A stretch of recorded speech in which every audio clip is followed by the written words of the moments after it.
Thank you, Preston. Go see everybody else. That's an exclamation point. That's all right. Well, if I can get through this, it's because Dad is going to make it happen. I didn't have the foresight, obviously, to prepare a speech or bring one up here.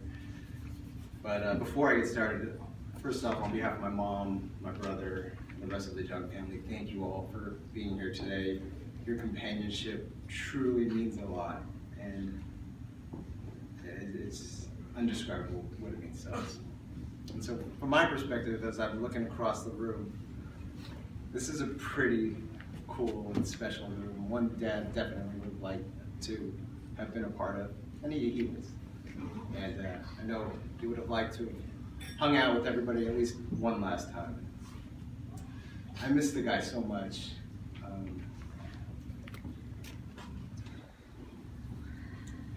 Yeah, that's okay.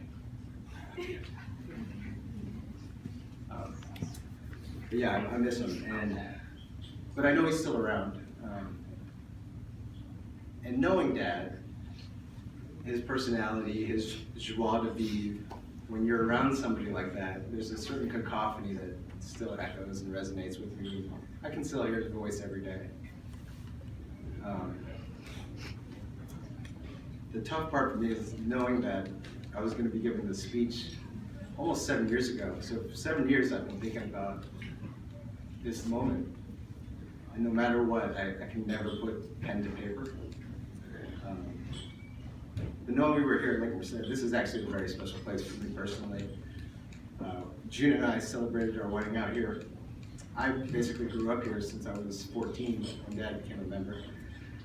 And probably more than any other place on earth, I spent more time with him on those fairways, like I said, than any other place.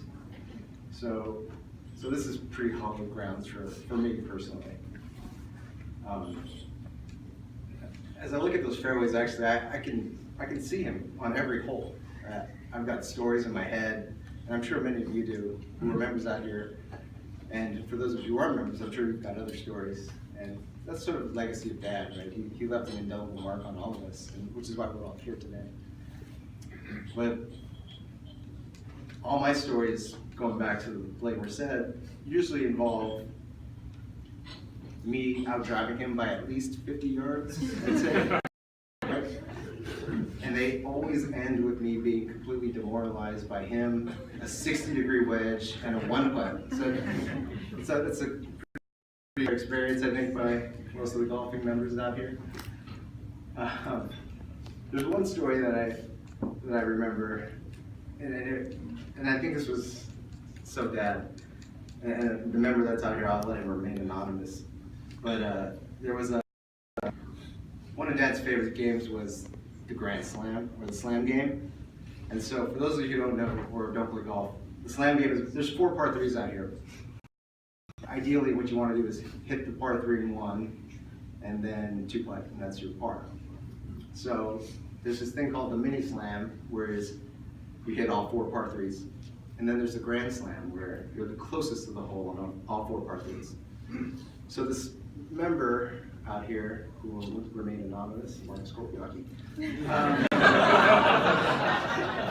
believe you stuffed it on 3, proceeded to stuff it on 8, got it close again on 12, and like a pitcher throwing a no-hitter, gets the tee box on 15 and it's just dead silent. And so, typical Dad, such a shit, walked up to him, kissed him and told him to wake up. And when he told me this story, it was like somebody explaining color TV for the first time, because the joy and excitement in him describing the rope hook was just unimaginable. It was second to none. But as much as he liked ribbing everybody, he really enjoyed all the relationships that he established out here and elsewhere. And for me, I was privileged. I had a backseat to seeing all of this. And I was reminded yesterday of basically how this room didn't exist just a few years ago, and however far back you want to go. I think that's sort of the legacy of Dad, is that he brought a lot of different worlds together, people together, and it never stopped. And that's something I'll take away. The other thing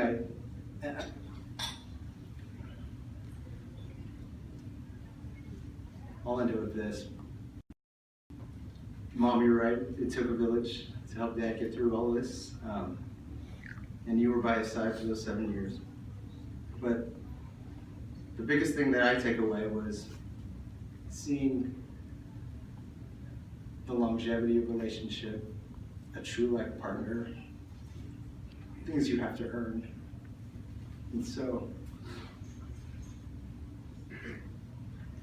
when I think back about Dad and you, there's just certain things that when you see it, you know it's special. And that was what the relationship you and Dad had.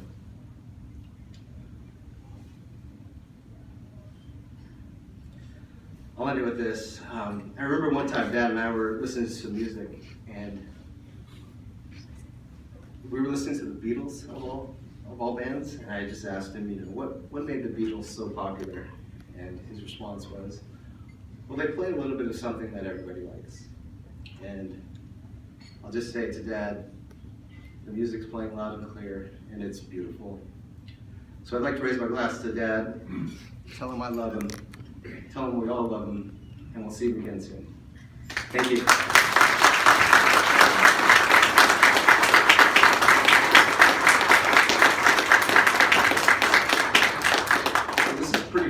I'll leave the mic open. If anybody wants to come up and say some words, please have at it. Otherwise, enjoy the room.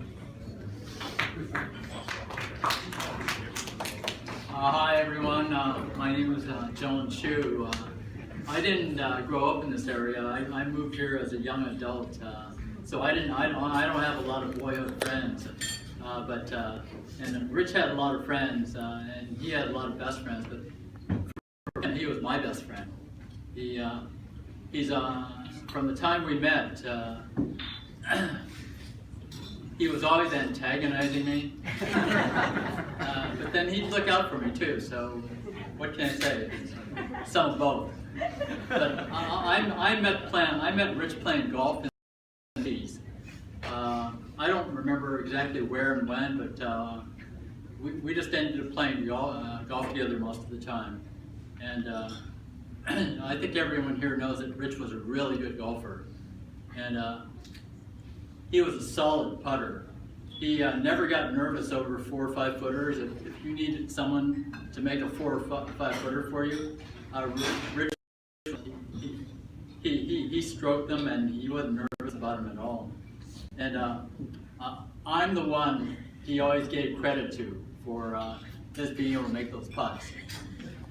I don't exactly remember when it happened, but he says one day we were playing Harding Park, and it was on the 18th green, and he had like a little 2-footer.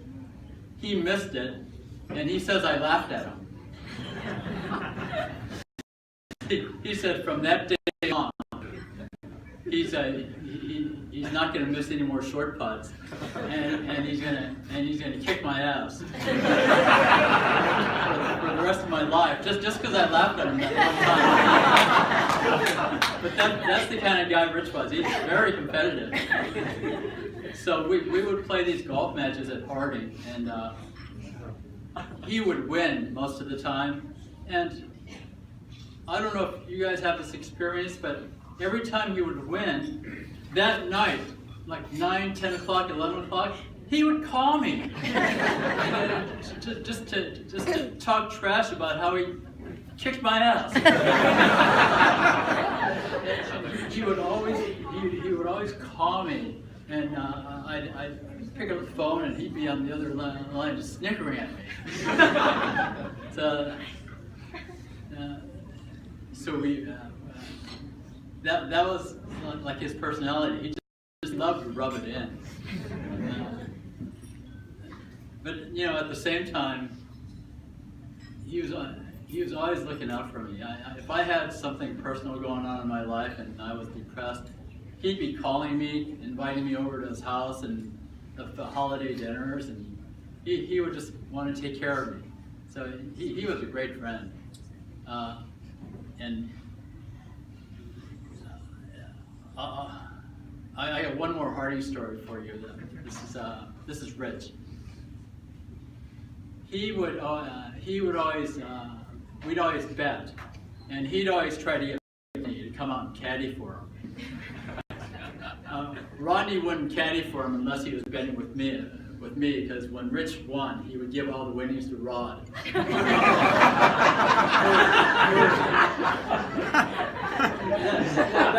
true, right, Rod? That's the only time you come out and caddy for him, because when you found out he was playing me, right? Anyway, from the time, I think I joined Lake Merced in about 2004. Rich got me to join because I think I'd gotten divorced at the time, and he figured I needed someone to hang out with. So he got me out here, and from the time I joined here, I'd say I played 9 out of 10 rounds of golf I played. It was with Rich.